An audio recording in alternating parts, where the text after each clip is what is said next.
Sadness is a burden, na ni ishara ya dhambi iliyoko kwenye maisha yako. Moods na hasira, uchungu, kukosa raha ni ishara ya dhambi iliyojificha ndani yako ambayo hujataka kuijua, na wewe unaweza kujihisi ni mtakatifu. Shetani hafanyi kazi na raha. That's why for him to get you down, he has to make you sad. Lakini for God to do a miracle, he has to make you joyful. Ndio maana anasema furaha ya Bwana ndio nguvu zenu. Biblia inasema furahi pamoja na hao wanaofurahi. Hata kama hujaelewa wanafurahi kwa sababu gani, they dance, keep on dancing like them. Shetani hana raha ya kuwapa watu. Kama wewe uko kwa Mungu, kwa nini unakosa raha? There is a guilt that goes on in your heart.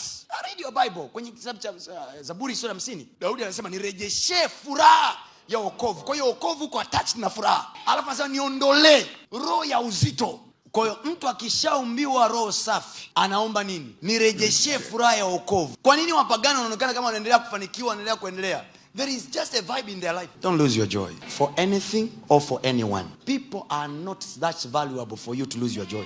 Yani kuna watu duniani wasijione wa muhimu sana kukosesha wewe raha yako. Hakuna mtu wa muhimu sana kwenye maisha yako kama wewe mwenyewe. Kwa hiyo hata marehemu yoyote anayekutilisha huzuni kiasi kwamba ukakosa na wewe hata hamu ya kuishi, kataa. Hakuna mtu wa muhimu kuliko wewe mwenyewe kwanza. Furaha inaambatana na amani. Palipo na amani bila mema yanajia. Na nafanya hivi kwa sababu kuna mwingine ameona watu wanacheza na kufurahi hapa. Anashangaza, hii jamani, wadada wazuri hivi wanacheza hivi. Aha, we know what keeps our beauty. Kwanza sanga blazo umekuja hapa, watu waisee wanaonekana watu wa maana, lakini kumbe wanacheza hivi.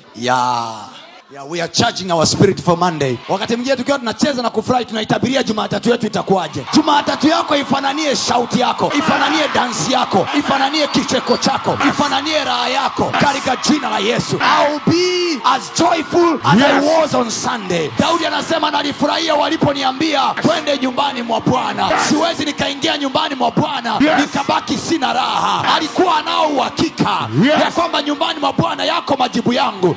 Nyumbani mwa Bwana iko hekima taotoka nayo. Nyumbani mwa Bwana iko fixing of my life. Angalau ninaye wa kumwabudu, angalau ninaye wa kumwekea tumaini, angalau ninaye wa kumtegemea. Haonekani kwa macho lakini yupo. Anazo nguvu nyingi sana. Mkono wake sio mfupi hata usiweze kuokoa. Anayo majeshi elfu na elfu ya malaika yanayokaaga upande wake kwa kuwa yeye yuko upande wangu. Elisha akasema walioko upande wetu ni wengi sana. Kukosa raha ni ishara ya kukosa tumaini. Kukosa raha ni ishara ya kukosa uhakika. Kukosa raha ni ishara ya kukosa imani. Be full of faith. Those who are full of faith, you will see them by action. Imani pasipo matendo imekufa. I am so excited with what is about to come. Unaelewa ambavyo utakuwa busy wewe siku umepata mwaliko wa kwenda Ikulu, namna utakavyochambua nguo ya uhakika. Do you know how exciting it becomes when the president is calling you? Unapokea namna hiyo, unasikia hello. Unajua unaweza kaeka simu pembeni kwanza unacheza kidogo. Now God is calling you now. He is saying hello.